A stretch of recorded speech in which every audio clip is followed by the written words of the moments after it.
안녕하세요. 이번 주 젊은이 예배 오픈마이크를 잡게 된 일청 박예설입니다. 우선 이 자리에서 간증하게 해주신 하나님께 감사드립니다. 저는 2021년도 12월에 처음으로 엘로힘 청년부에 등록하게 되었습니다. 교회를 옮기고 코로나19로 공예배만 드리다가 청년부에 오게 되어서 잘 적응할 수 있을지 걱정이 많이 되었지만 바나바팀과 당시 셀 리더님의 섬김과 관심으로 점차 믿음의 뿌리를 내리게 되었습니다. 청년부에 오기 전에는 개인 예배만 잘 드리면 된다고 생각을 했습니다.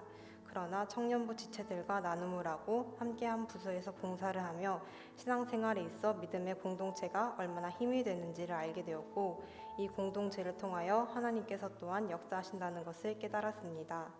또한 하나님께서는 라오스 선교 공동체를 통하여 제 삶에 역사하셨습니다. 라오스 선교를 준비하는 기간인 작년 하반기는 제게 있어 바쁘고도 힘든 시기였습니다. 학교 생활을 하며 학생회 활동과 더불어 자잘한 관계 이슈로 정신이 없었던 때였던 것 같습니다. 선교를 간다고 처음 말씀드렸을 때 들었던 고민은 바쁜 학기 중에 선교 준비에 성실히 임할 수 있을지였습니다. 실제로 선교 준비 기간 초반에는 선교를 함께 가는 청년들과 잘 어울리지도 못했고 모임을 몇 번 빠지기도 했습니다.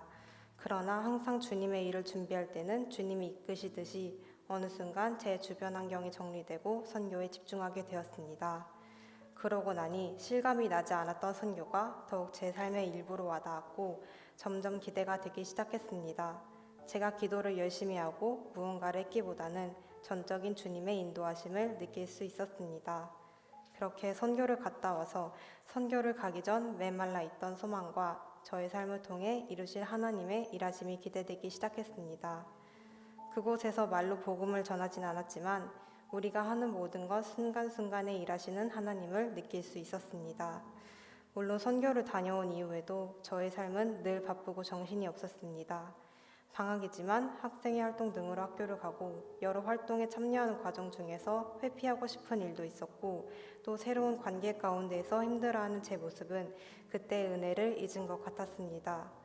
그럼에도 불구하고 주님께서는 라오스 선교를 통해 일하신 주님을 다시 떠올리게 하시고 더 나아가 청년부 수련회에서 선포된 말씀을 붙잡고 나아가게 하셨습니다.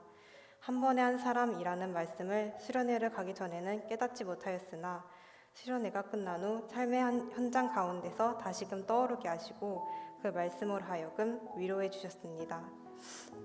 이런 일들을 통해 무엇보다 감사한 것은 그 어느 해에도 올해만큼 주님과 동행하며 한 해를 열었던 적이 없었다는 것입니다.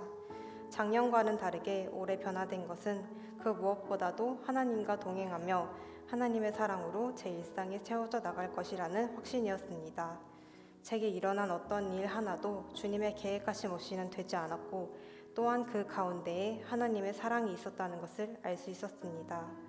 이제 개강을 하고 새로운 시작을 할 텐데 하나님께서 제게 거룩히 살아갈 힘과 두려움 없는 믿음 주심을 기억하며 나아가길 기도합니다. 여러분들도 새로운 시작에 있어 주님의 일하심을 기대하는 엘로힘 청년부 지체 한 사람 한 사람 되시기를 축복합니다. 감사합니다.